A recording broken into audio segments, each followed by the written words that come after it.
Residents in Paris can enter a lottery to share cemetery space with Jim Morrison. A man drove a stolen bus to Dublin because the other one was full. And Balls Out Bowling is back, where all the bowlers are going to be naked. It's required. These are the weird stories on Weird AF News, the only daily weird news podcast. Got some strange, bizarre stories from all over the world. Let's go.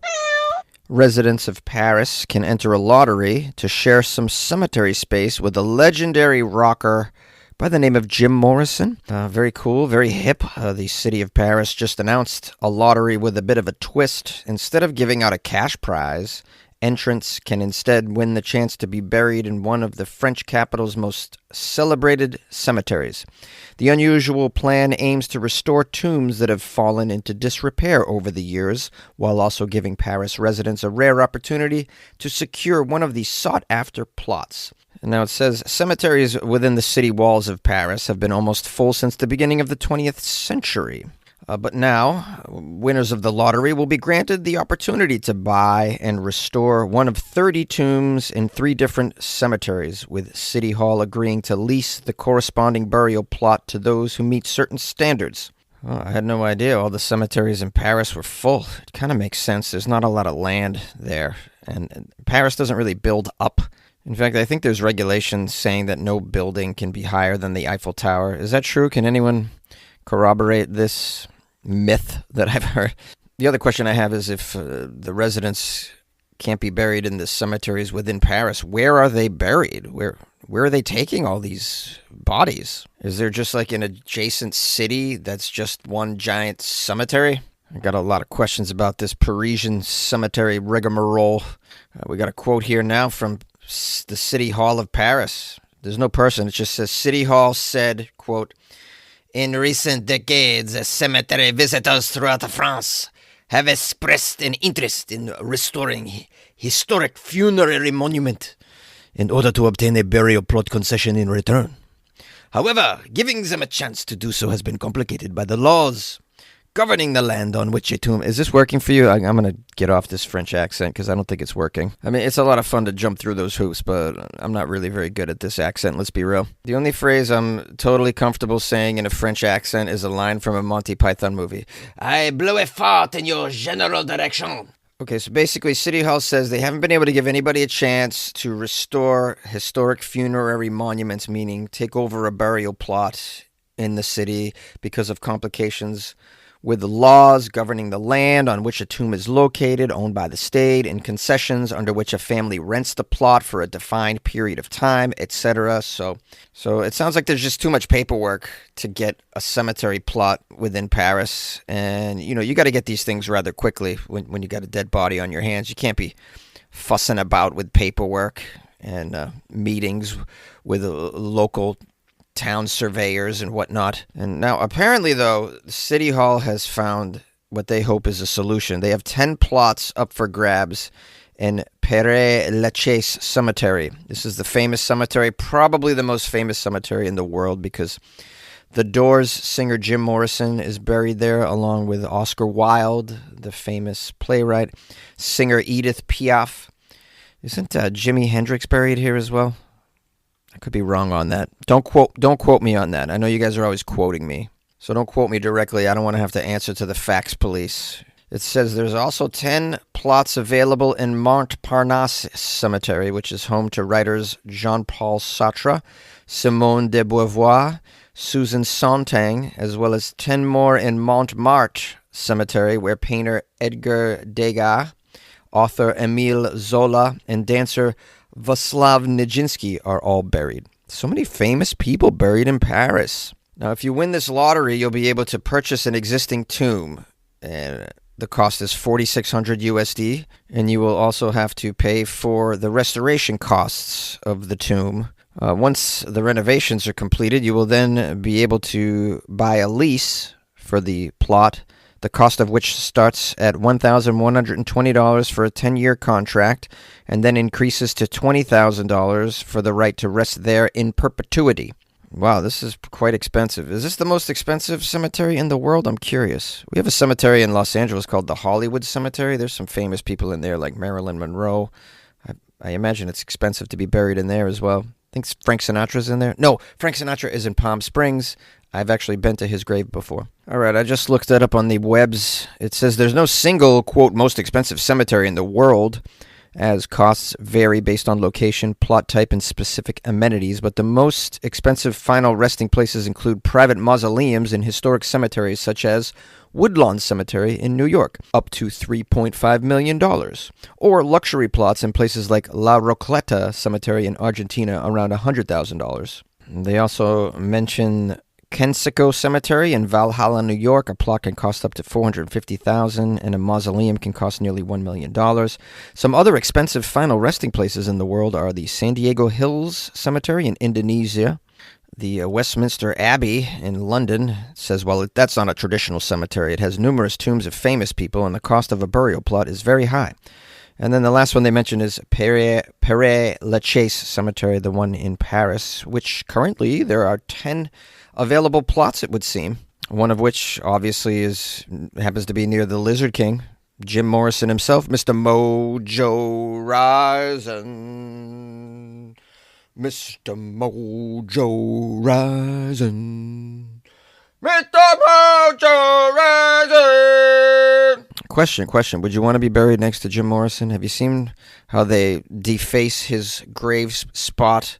They're going to basically be sitting on your grave while they drink a bottle of booze, staring at Jim Morrison's grave. That's what's going to happen. You don't probably want to be the neighbor to the Jim Morrison grave. That's what I'm saying. Although, it is a pretty cool spot. It's one of the most photographed graves in the world, I would say. So, I'm not sure being the neighbor to that spot is the best, though, as I alluded to. Sharing the casket with Jim Morrison's body, how about that? Could you just get skeleton to skeleton? That would be something, right? I'm not sure anybody would want to break onto the other side that way, but, as they say, people are strange. Now, if you happen to want to enter into this lottery and be buried next to the Lizard King, applications opened on Monday and will go until December 31st, according to City Hall. Each entrant subject to a €125 registration fee, which is about 144 USD. I'm not sure if you have to be a French citizen in order to enter the lottery. From my understanding, you don't have to be a French citizen to be buried there, because I do believe Jim Morrison was not a citizen of France. But if you plan on entering, before you give him your money, just do a little online search and make sure that's the case. I think it'd be very cool to be buried there. If anyone wants to enter me, I didn't plan on being buried in a mainstream cemetery, but this is a pretty cool one, so I would definitely reconsider. Full disclosure, though, I cannot afford the renovations of the tomb, so someone's gonna have to fit the bill for that. I also can't afford the lease cost either, so I can't. So someone's gonna have to cover all of this, but I would say yes to it if you want to take that on. A man stole a bus to get to Dublin because the other bus was full. Oh boy, this sounds like the Florida Man of Ireland. Let's keep reading and find out how this all went down. A young man stole a bus in Donegal and drove it to Dublin after being told another bus was completely full. That's called being innovative. You got somewhere that you need to be. The vehicle that can take you there is not letting you on it, so you get creative. Steal your own vehicle. Get me to the church on time. You know what I'm talking about, right? Let's get a little information about this town hero, Derek Dunn. He appeared before the Letterkenny Circuit Court, where he entered a guilty plea. Wow, how European of them. They always enter guilty pleas in Europe. You never hear a guilty plea entered in the United States. Nobody cops to anything over here. You could have video of somebody snatching the purse, and they could walk right up to the video and state their name, and they still would say, I'm pleading not guilty. My client's pleading not guilty. We have you on video stating your name after you committed the crime. You're facing the camera. It's you. Yeah, I'm still saying not guilty. This is one reason why I love Europeans. They're so reasonable. Just like, oh yeah, I took the bus. I sure did, laddie. I took the bus. I was running a bit late. Can't be a wee bit late for tea, And I mean, for crying out loud, you left the keys right in there. I mean, if you don't want your bus stolen, why'd you leave the keys in the ignition? Now back to the details. We got this Irish boy, Derek. He is from Dublin. He's charged with unlawfully taking possession of and using a mechanically propelled vehicle without the consent of the owner. Ooh, so technical. Did you take possession of and use a mechanically propelled vehicle? Well, I don't know what you said, but I think I did. Without the consent of the owner. The owner is a bus transport company called Iran. I definitely butchered that bus company name. Now, the 24-year-old Irish boy appeared before the judge for sentencing after the incident, which he drove the 400-euro bus from Letterkenny to Dublin before abandoning it in North Dublin. The court was told that the bus was not damaged and still had the key in the ignition when it was recovered. I'm going to say Derek sounds like a very responsible bus jacker overall. He didn't keep the bus for days on end. He used it for what he needed it for and then just left it. He didn't purposely crash it. He didn't sell it on Facebook Marketplace. You could get a lot for a city bus, I'm sure. Now, the police interviewed Derek after they caught him. Doesn't say how or where they caught him. According to investigators, he said that he was planning to get a later bus back to Dublin, but was told the bus was full and decided to take a bus for himself. Hey, well, just thank the heavens that it was an empty bus. All right, otherwise I think there's more charges involved. I think that's like kidnapping, 48 counts of kidnapping. A full bus probably seats more than that. Derek's doing it right. You don't want to steal a bus that's already full of people.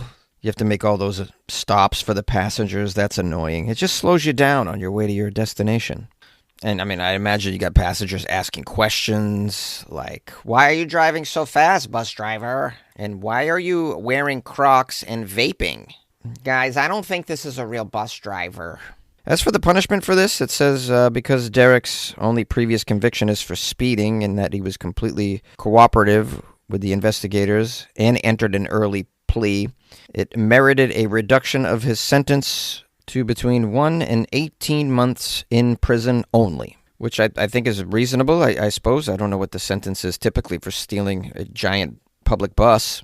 So he won't be serving too long. We wish him luck. Who knows? Maybe he'll get a job opportunity out of this. Maybe there's somebody out there looking for problem solvers. This kid, if you can argue anything, he's a problem solver.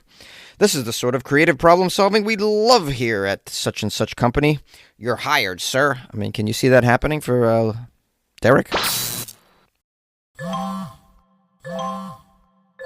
When did making plans get this complicated? It's time to streamline with WhatsApp, the secure messaging app that brings the whole group together. Use polls to settle dinner plans.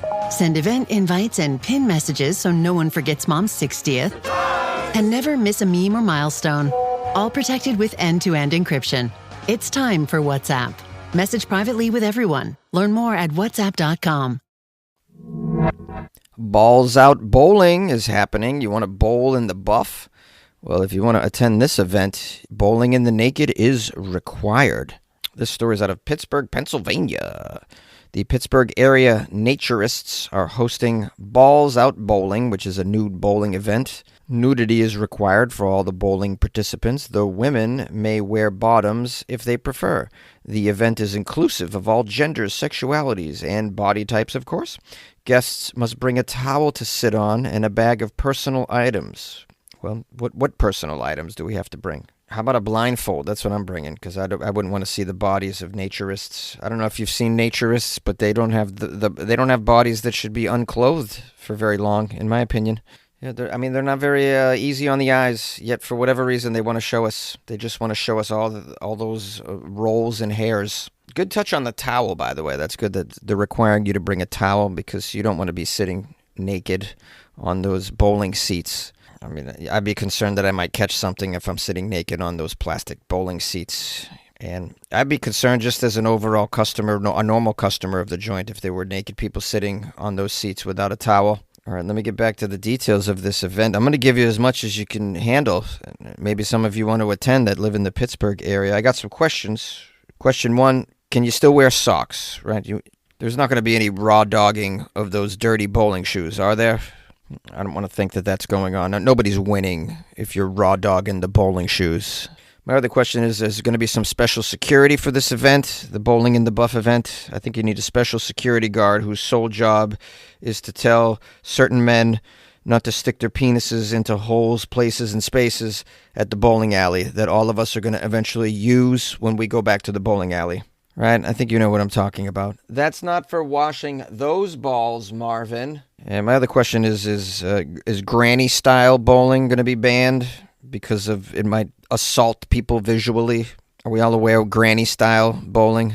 It's when you bend over, your ass is in the air, and you're bowling using both of your arms, just kind of shuffling it between your legs. It's very unconventional, but it's for people who aren't very athletic usually and or don't have the strength to hold a bowling ball with one arm, hence the phrase granny style. I think that's where it came about. Yeah, so my question is granny style allowed? Although at this event it's probably encouraged, I'd imagine. We want to see everything, everybody granny style. Now it says admission to the event is $30 per person, whether you're bowling or not. That's kind of creepy if to go and you're not bowling. I'm just here to watch.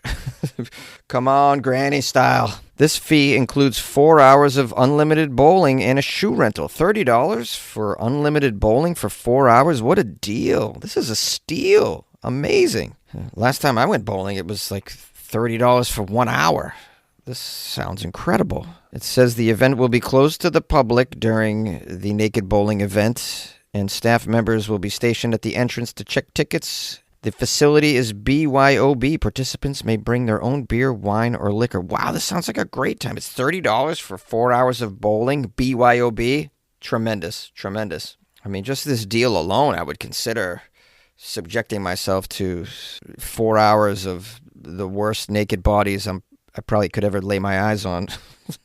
I'm not trying to naked shame here, naturist shame here, but I mean, I think we all can agree the people that like to go bowling typically aren't the people I want to see naked. There's certain activities that I associate with just bad bodies. Bowling is definitely one of them. I don't want to see naked bocce ball either, or definitely don't want to see a naked bridge tournament, that's for sure. Now, some more lovely announcements about this event, making it more and more alluring. Music and prize giveaways will be part of the evening's activities. No photography or video is allowed. Organizers emphasize this is a non-sexual event, so harassment or violation of consent policies will result in your removal from the premises. So you got to behave yourself if you're going to the naked bowling event, BYOB. I still think it's a good deal. And if I was into naturists, I like nature. This is different. You know who this event is good for? People that are bad at bowling. This is totally for you because no one's going to notice that you're bad at all. You're going to be distracting them in other ways. So for those people, I highly recommend the event. Bring extra towels, though, I would say. Because you thought the bowling alley floors were slippery on a regular night. How slippery you think they're going to be at naked bowling night?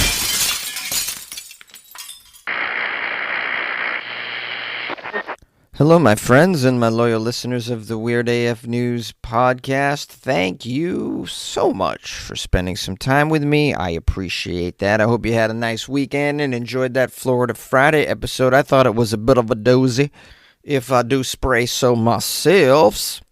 I'm not going to give any shout-outs now. This is approaching 20 minutes as it is, so I'm just going to wrap it up by saying thank you for spending this time with me. Please consider subscribing to the podcast on whatever platform you're listening to it on, maybe leaving a review, and you can support the show by going to weirdafnews.com and buying Jonesy a coffee or joining the Patreon. Great ways to support a single podcaster inside a closet 5 days a week. Wouldn't you say?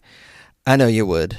So show me the way to the next whiskey bar. Oh, don't ask why. Oh, don't ask why.